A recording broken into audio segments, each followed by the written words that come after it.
det farvel. Farvel, Kim. Kan I nu have en rigtig god rejse? Jeg skal møde med tilbage. Nå, lige Edith. Hej! Men så dukker du også lige op. Er det godt? Og rigtig god rejse.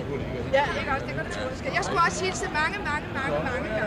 Og Hanne, hun har fået rosen. Du skal ikke have det hele.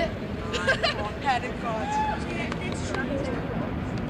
Det er godt set, Bob. Ja, det er en særlig eftermiddag på Københavns Hovedbanegård. Det er nemlig herfra, Kim Larsen skal til Paris med tog, og fra Paris med skib til USA for at bo og arbejde med musik. The American Dream på en dansk onsdag den 19. september kl. 16:55. Kim Larsen kommer slendrende 4 minutter før afgang med kone og barn. Der er panik, så nåede han det alligevel. Hvad fanden. Amerika bliver der nok under alle omstændigheder beroliger en af Kims kammersugar. Kims mor græder, der omfavnes, kysses, hujes, grines og råbes. We want Kim, men Kim Larsen vil kun have Amerika. Har han et par guldkorn inden afrejsen? Nej, ikke noget særligt. Ikke noget? Nej. Du er ikke bange for, at de kommer til at savne dig? Nej. Har du rejsefeber? Nej, 37,5.